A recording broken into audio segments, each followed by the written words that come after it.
And they are there again, and it is a magnificent performance, and their coach, Mick Malthouse, has been good enough to join us in the Nissan Navara hot seat. Welcome, Mickey. Thank you very much. 1990, I think West Coast would have been probably about third or fourth at the time. Were you building a club at the West Coast Eagles back in 1990? Because Kevin Sheedy has suggested in the press on the weekend that you've got a distinct inability to build a team. Well, what Sheed says is what Sheed says. I think, I'm not going to try to defend myself, but Western Bulldogs come Footscray at the time. We were, I don't know, the club hadn't been in the finals for a number of years, and it was a long way from, looked like doing that. We made the finals the second year. Would have loved to have had a crack at Essendon that year. Why would he say this? He's got enormous spirit. Look, let me just read it for you. Well, West Coast were 14th. He hasn't developed a list that's 1-1 because he's got the 2 premierships at West Coast with a list developed before he arrived in Perth. That was one thing. He did then go on to say they're knocking on the door again, and this year does present a great chance, but can it happen? I don't think so. History tells you the Magpies love building good sides, but not great sides.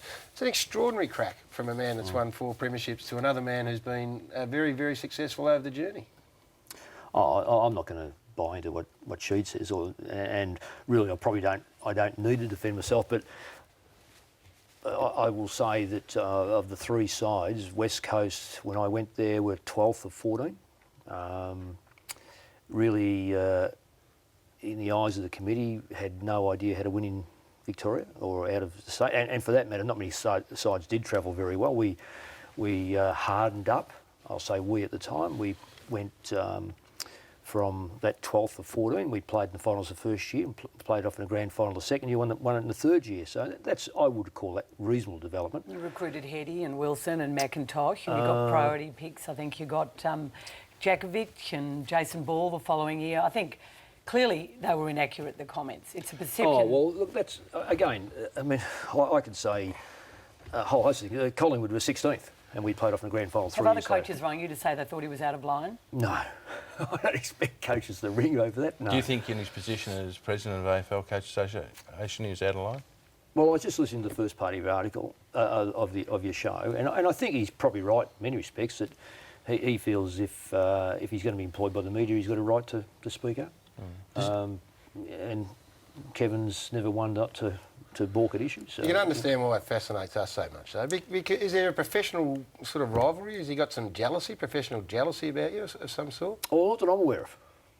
I don't really see Sheets too often. You know, the unfortunate thing about coaching these days is that you really don't mix with the coaches. Coaches' conferences aren't what they used to be, and you play, you have your side, they go, and you go, and it's unfortunate because you might have at the most 2 or 3 coaches you might talk to on the ground. It is a little bit of a shame. Just a small theory. In round 22, I think you wouldn't know this, but you equal his games record, which means if you make the finals, which I think you will. What's he wanting to do? Stop at round 9? But I mean, the teams you took to a grand final in the early days at Collingwood had some workman-like players in them. It wasn't a star-studded team that you took to grand finals. Does your legacy at Collingwood need a premiership now? Now you've got a really good team. See, this is where I don't really need to say that if I leave how good I've been. I would like to think that several things have happened. The club, when I first arrived at the club, I had, like, said to the board, the club is 16th for a particular reason. It really hasn't been good. It's 16th because it's the 16th side.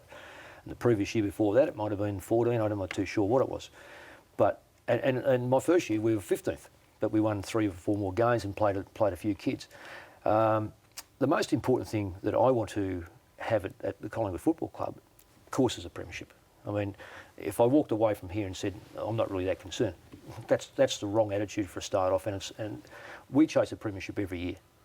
Every coach does. Realistically, time after, when you get into the round a bit, you go, well, it's a different thought. Now, in the last few years, we've believed that we could. We've gone through a real change of players. When you look at Buckley, Burns, Wakeland, Clement, Lucuria, etc., we didn't dive on the bottom. We introduced Jack Anthony and Thomas and Pendlebury and so forth, and stayed relative to the competition. In fact, we made the finals those years when those very, very good footballers left. We stayed in the finals and blooded those players forward. I would like to think that I've introduced, and Collingwood doesn't need a winning culture. Collingwood's a lot older than me. It's a lot stronger. It'll be there when I'm well and truly gone. But what I try to do at West Coast was introduce a winning culture, and certainly in my time at Collingwood, I've been trying to introduce a culture that shows the players the ability to win and enjoy winning and know what it takes to win. Mick, after 27 odd years coaching, are you just doing what you've always done better now, or do you think you're still actually learning and developing? That's a very, very good question. Can I have a piece each way? Well, I'll have a piece each way. I still enjoy developing, very much enjoy developing. That's part of it with the kids and the coaches for that matter. I enjoy the game, and I'm still learning. It's been an